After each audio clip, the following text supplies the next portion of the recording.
Hi అండి అందరికీ. మేము కుక్కి సుబ్రహ్మణ్య స్వామి టెంపుల్కి వెళ్ళాలి అని ప్లాన్ చేసామండి. డే 1 అంతా మాకు హైదరాబాద్ నుంచి చిక్మంగళూరు వరకు కార్ జర్నీ సరిపోయింది. చిక్మంగళూరులో ఒక హాల్ట్ తీసుకున్నాం. నైట్ అక్కడ స్టే చేసి నెక్స్ట్ డే ధర్మస్థల విజిట్ చేసి అక్కడి నుంచి నైట్కి కుక్కి వెళ్ళిపోవాలి అనేది ప్లాన్. మాకు ధర్మస్థల విజిట్ చేస్తున్నప్పుడు ఫస్ట్ ఎంట్రీ పాయింట్లోనే శ్రీరాముల వారి గుడి కనిపించిందండి. ఈ రాముల వారి గుడి చాలా చాలా అద్భుతంగా కన్స్ట్రక్ట్ చేశారండి.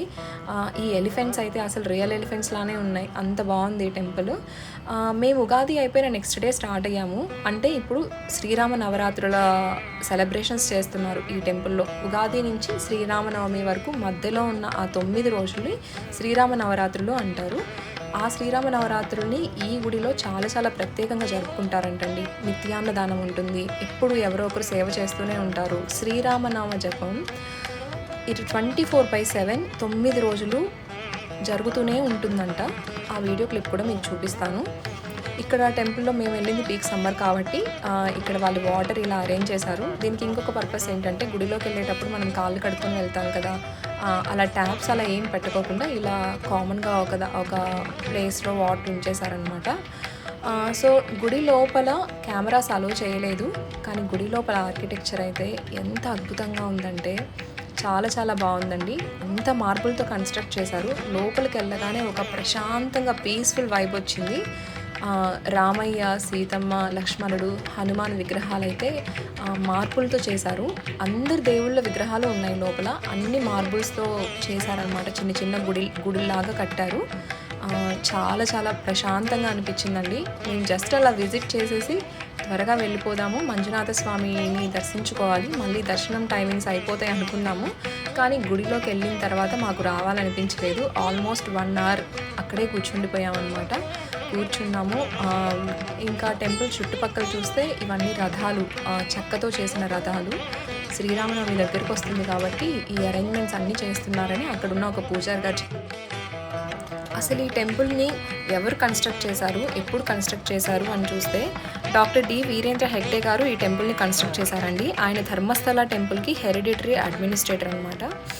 ధర్మస్థలం అంటే ధర్మం నిలిచే స్థలం అని అర్థం. ధర్మం అనగానే మనకు గుర్తొచ్చేది రామాయణం. రామాయణం నుంచి మనం నేర్చుకోవాల్సింది సంపూర్ణ ధార్మిక జీవన విధానం. రాముడు కొడుకుగా, భర్తగా, రాజుగా ఎలా జీవించాడు, సీతమ్మ సహనం, లక్ష్మణుడి భక్తి, హనుమంతుడి సేవాభావం, ఇవన్నీ కలిపిన ఒక సంపూర్ణ ధార్మిక జీవన విధానం.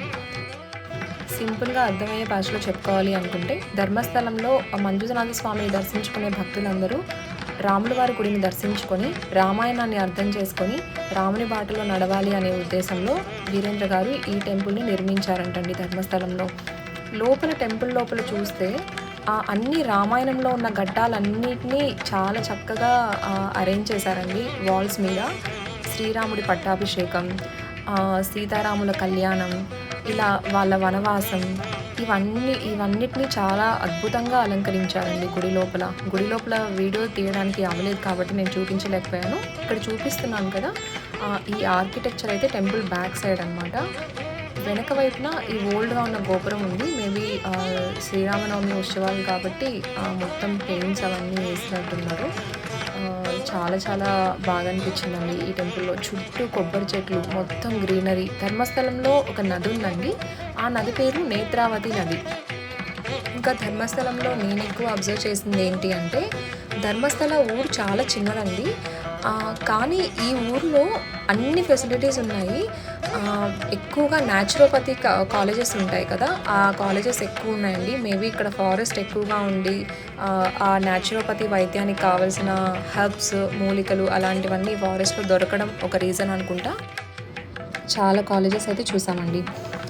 ఇంకా టెంపుల్ పక్కనే ఇలా ఒక చిన్న టెంపుల్ లాగా ఉంది. ఆ టెంపుల్లో మధ్యలో మీరు గమనించినట్లయితే ఆ గ్లాస్ బాక్స్లో ఒక దీపం ఉందండి. ఆ దీపం వెలిగించారు.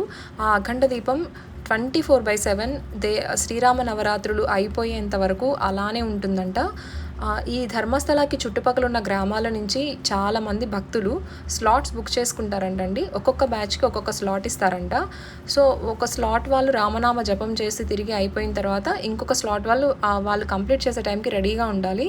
రామనామ జపం 9 రోజులు నవరాత్రులు అయ్యేంత వరకు ఆగకుండా 24/7 జరుగుతూనే ఉంటుందండి. ఈ టెంపుల్లోకి వచ్చి వెళ్ళిపోయేంత వరకు శ్రీరామ శ్రీరామ అని వినిపిస్తూనే ఉంటుంది మనకు కూడా. ఇక్కడ మీకు నేను వాయిస్ తీసేసాను, మేబీ అందుకే రావట్లేదు. ఇట్లా ఈ బ్యాచ్ అయిపోయిన వెంటనే ఇంకొక బ్యాచ్ వేరే ఊరు నుంచి వచ్చారు. వాళ్ళు రెడీగా ఉన్నారు. వీళ్ళు అయిపోయిన వెంటనే వాళ్ళు స్టార్ట్ చేశారు. వీళ్ళు మార్నింగ్ 6 hours ట్రావెల్ చేసి ఇక్కడికి వచ్చారంట. మార్నింగ్ నుంచి ఆఫ్టర్నూన్ వరకు వాళ్ళు చేశారు.